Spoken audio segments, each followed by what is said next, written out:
Hello বন্ধুরা, সবাই কেমন আছো? আশা করি সবাই খুব ভালো আছো। তো আমি ভিডিওটা এডিট করতে গিয়ে এখন ভয়েস ওভার দিচ্ছি, কারণ সেই সময় আমি কথা বলতে পারিনি। হ্যাঁ, তো বুঝতেই পারছো যে বাচ্চাকে মানে সোনাকে নিয়ে সাথে করে ভয়েস ওভার দিতে হচ্ছে। তো দিদির বাড়ির কার্তিক পুজো ছিল, তো তাই জন্যে ভিডিওটা বানানো হয়েছিল, তোমার দাদাভাই বানিয়ে দিয়েছিল। আমি এখানে বসে আলপনা দিচ্ছিলাম, নিজেরা রেডি টেডি হয়ে এবার সব কিছু মানে গোছগাছ করছিলাম। দিদি আর আমি দুজন মিলেই করছিলাম। দিদি ফল কাটছিল এখানে। তো পেছনের ডেকোরেশনটা আমার মানে জামাইবাবু আর তোমার দাদাভাই দুজন মিলে করেছে। তো ঠাকুর ঠাকুর সব কিছু সাজিয়ে দিয়েছি, সোনা এখানে ঘুমাচ্ছিল। তো আমরা এখন আপাতত এই সব কাজবাজগুলোই করছি। তো আমি এখন ওই নৈবেদ্য বলে এটাকে মনে হয়, তো সেটাই সাজাচ্ছিলাম। তো আলপনাটা দিয়েছি, কিন্তু মেন ব্যাপারটা হয়েছে ওদের যেহেতু সাদা টাইলস, তো ওই জন্য আলপনাটা বোঝা যাচ্ছিল না। তো আমার দিদি এখানে ফল কাটছে, মানে আমি ভাবতেই পারছি না যে আমার দিদি এত কাজ করছে, কারণ আমার দিদি বিয়ের আগে এক গ্লাস জল ভরেও খেত না। আমার দিদির সাথে আমার সারাদিন এই নিয়ে অশান্তি হতো। তো যাই হোক, এইসব করতে করতে ঠাকুরমশাইও চলে এলো। আমরা দুজনও রেডি হয়ে গেছিলাম। আমাকে তুমি ভিডিওতে দেখতেই পারবে না, কারণ আমি সোনাকে নিয়ে, সোনা ভীষণ কাজ ছিল সন্ধ্যাবেলাতে, যার জন্য আমি সোনাকে নিয়ে বাইরেই ছিলাম। ও এত কাজ ছিল বলে না, আমি মনে হয় এখানটাতে একবার এসেছিলাম, এসে বসেছিলাম, তারপরে বাইরেই ছিলাম। তোমার দাদাভাই ভিডিও করেছে, তো যার জন্যই আমাকে দেখা যায়নি। তো যাই হোক, এখানে ঠাকুর পুজোটাই তোমরা দেখো। তো ভিডিওটা অনেকটা মানে বড় হয়নি, মোটামুটি ঠিক আছে। তো আমি কেটে কুটেই রাখবো, কারণ সত্যি কথা বলতে এরকমভাবে তো মানে একভাবে তো ভিডিও দেওয়া যায় না।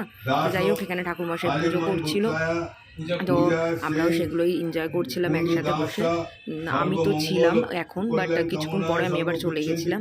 তারপরে যখন দিদি আর অনিতা মানে অনিতা যখন যজ্ঞ হচ্ছিল, তখন আবার আমি এবার চলে এসেছিলাম। তো চলো, ততক্ষণের জন্য তোমরা দেখো। আশা করি ভিডিওটা ভালো লাগবে। তো পুজোটা দেখো।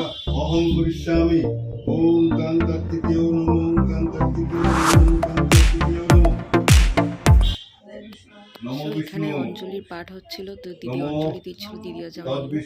তো সেটাই আমরা মানে ইয়ে করছিলাম।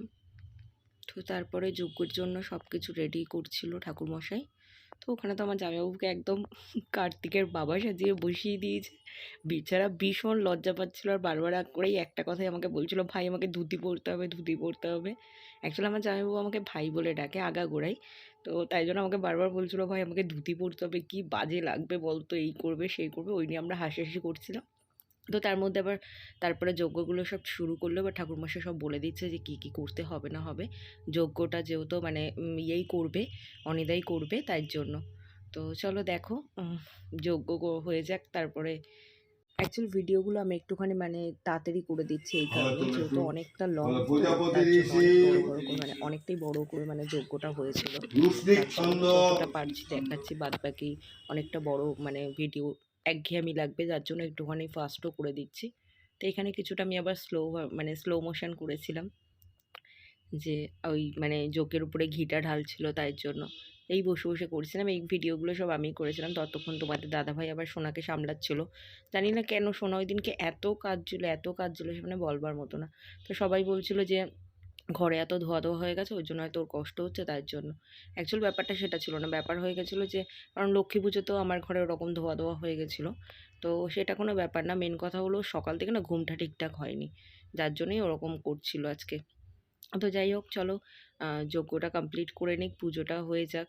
তারপরে আমি তো মানে একবারও কথা বলতে আসতেই পারিনি, মানে আমার মুখে আমি দেখাইনি ক্যামেরার সামনে একবারও, মানে এতটাই ব্যস্ত ছিলাম। দিদির মানে কোনো কাজ বাজে না, সোনাকে নিয়ে আমি এত ব্যস্ত ছিলাম। তো ঠিক আছে, দেখো আর এনজয় করো পুজোটা।